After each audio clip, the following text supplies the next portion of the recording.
Soybean তেল দিলাম। আমি কলিজা ভুনা করব আলু দিয়ে।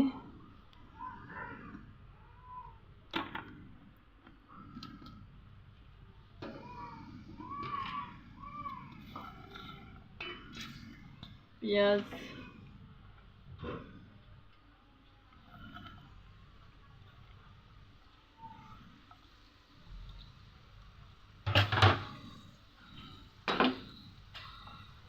কলিজা এইভাবে টুকরা টুকরা করে ছোট ছোট করে কাটছি। আলু এইভাবে টুকরা করে আলু দিয়ে কলিজা ভুনা করব। তেজপাতা, দারচিনি, এলাচ দিলাম।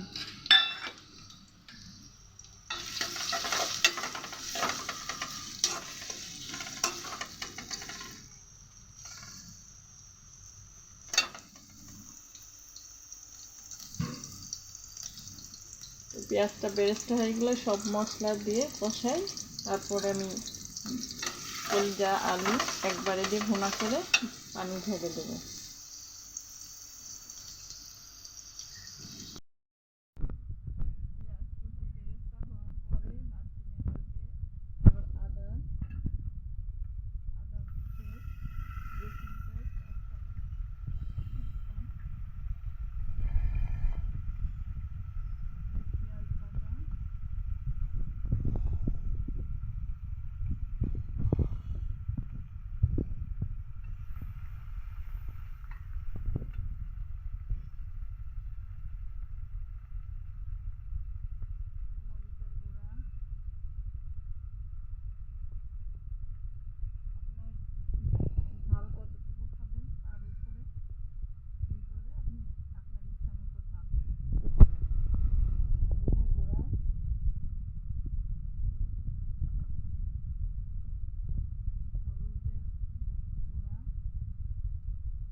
এলাচের গুঁড়া,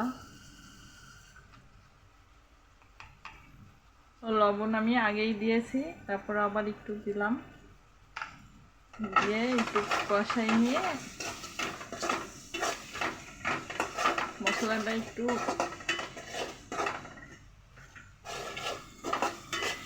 কষাই, একটু পানি দিয়ে মশলা কষাই নিয়ে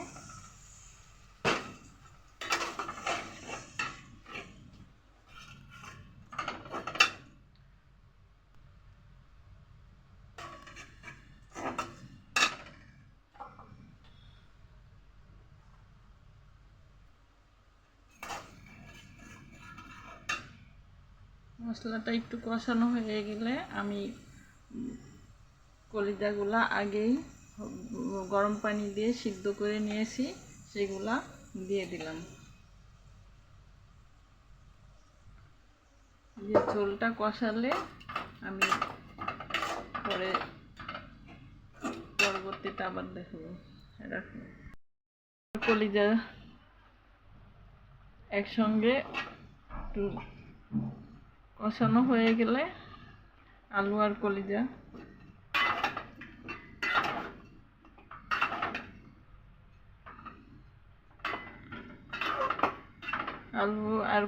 একটু কষানো হচ্ছে, আস্তে আস্তে এটা হোক। আলু কষানো হয়ে যাওয়ার পরে আমি এখন ঝোল হালকা একটু পানি দিয়ে ঝোল দেব।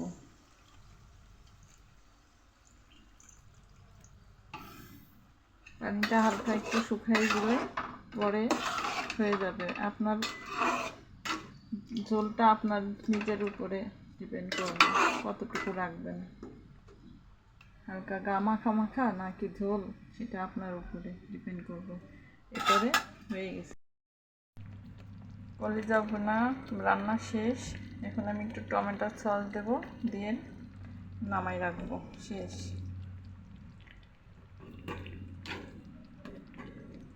একটু টমেটো সস দিয়ে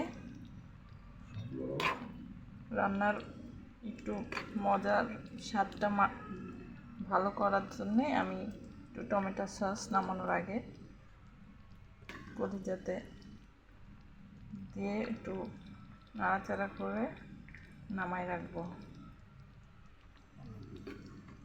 আল্লাহ হাফিজ।